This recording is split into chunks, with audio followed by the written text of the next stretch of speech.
Can you imagine spending your whole life with someone and then ending up in a horrible divorce at the age of 76? Well, that is exactly what happened to actress Mary Ann Mobley. What is even more heartbreaking was that her husband passed away soon after the separation because he was too old to deal with the tremendous pain. But what exactly led them to separate at such an old age? Continue on watching, as you will be shocked once you find it out. How did Mary Ann Mobley become an international star? Mary Ann Mobley's story inspired millions of women around the world over the decades. She was one of the few Miss Americas to become internationally famous and a highly adored actress and TV personality. Mary was born in Biloxi, Mississippi in 1937. She was raised by her mother and stepfather, a prosperous lawyer. When she was young, Mary showed an early talent for singing as a soprano in her church choir. Before she started acting, she was focused on modeling and beauty pageants. She spent many years striving for a perfect appearance, as her initial dream was to become the winner of Miss America. All the work and effort she put into her appearance eventually paid off, as she won the Miss America contest back in 1958. She became the first woman from her state to hold such a title. Trained in drama at Ole Miss, Miss Mobley sang the Puccini aria Un bel dì and a sultry version of the jazz standard There Will Be Some Changes made in the talent portion of the competition. Being considered as the most beautiful woman in America certainly opens a lot of doors in the television world. But not a lot of Miss Americas have managed to go further and fight for their success. However, Mary did exactly the opposite. As soon as she won the contest, she made her first professional debut as an actress on Broadway in Nowhere to Go But Up, a short-lived 1962 musical.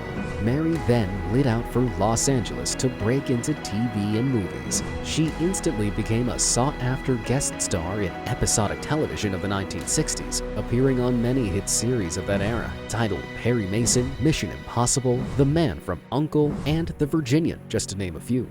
But one of her most important contributions to the pop culture of the 1960s was when she appeared in the 1965 films Harem Scarum as a princess bedecked in what she described as about 17 million yards of orange chiffon and endless tons of fake hair. She also acted in the movie titled Girl Happy, where the former beauty queen played as a woman fetching in a bikini. Mary Ann acted in both these films alongside famous actor and singer Elvis Presley. She told the Memphis Commercial Appeal decades later that Presley, who was also born in Mississippi, put on his finest Southern manners with her and did all he could to help her overcome her nervousness before the camera. His efforts perhaps worked too well. Too much, she accidentally beamed him with a vase while filming a scene in Girl Happy. These films had massive success in Mary's career and led her to win the Golden Globe Award for Most Promising Newcomer, an award she shared with Mia Farrow and Celia Milius. After that, Mary decided to turn acting into a full-time career and appeared in several other B-movies during the 60s. Some of these movies worth giving a mention are Get Yourself a College Girl, the Jerry Lewis comedy Three on a Couch, and For Singles Only. In 1967, she tied the knot with actor Gary Collins, who went on to host daytime talk shows and served in the 1980s as Master of Ceremonies for the Miss America pageant. Mary's career started going downhill as soon as the 70s appeared. Sadly, the offers to appear in films rapidly decreased as soon as the 60s ended. This was because of two main reasons. One was because Mary was outgrowing the roles she was used to playing. Another was that she decided to be more devoted to her family and settled with Gary Collins. The couple then had a daughter, which she named Clancy White.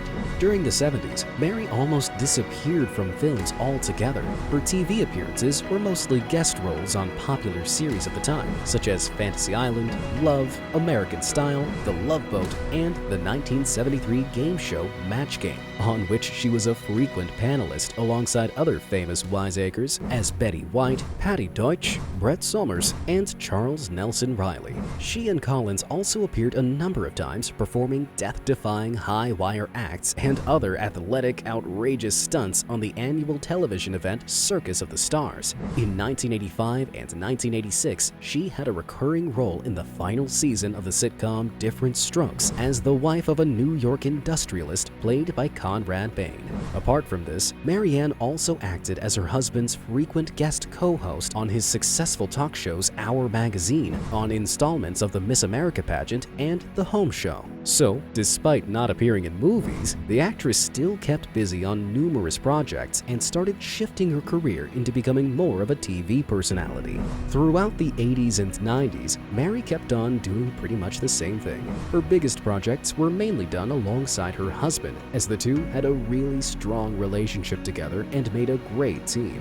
In the 90s, she and Collins were hosts of an oft-run late 1990s television infomercial for a specialty bed product called Select Comfort. Meanwhile, she was also touring the popular play Love Letters with her husband, while performing a cabaret act at the Cinegrill in Hollywood. Mary Ann and her husband soon got a chance to demonstrate their own good humor, appearing as themselves in a satiric infomercial parody on the Showtime series Dead Like Me in 2003. The downfall of Mary Ann's career and her tragic death. Mary Ann Mobley was always known as a raven-haired and statuesque Mississippian who was crowned Miss America in 1958 and parlayed her victory into an acting career. Unfortunately, Mary passed away in 2014 at the age of 77 in her home in Beverly Hills. Before her death, the retired actress had been fighting a vicious battle with breast cancer. The one to report her battle with cancer was one of her closest friends, who was a spokesman for the University of Mississippi at the time of her death.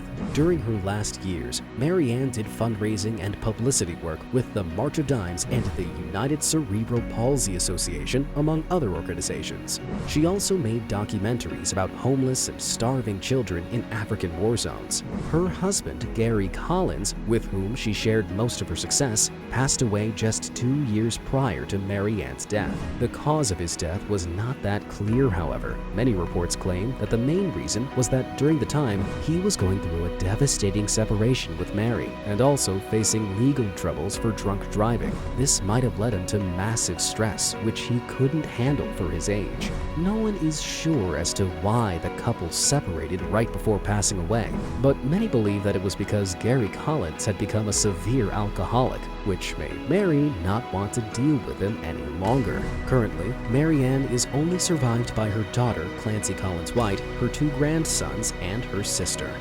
What do you think happened to the couple? Their ending was truly heartbreaking and unexpected. Let us know your thoughts on this and check out the next video in this series.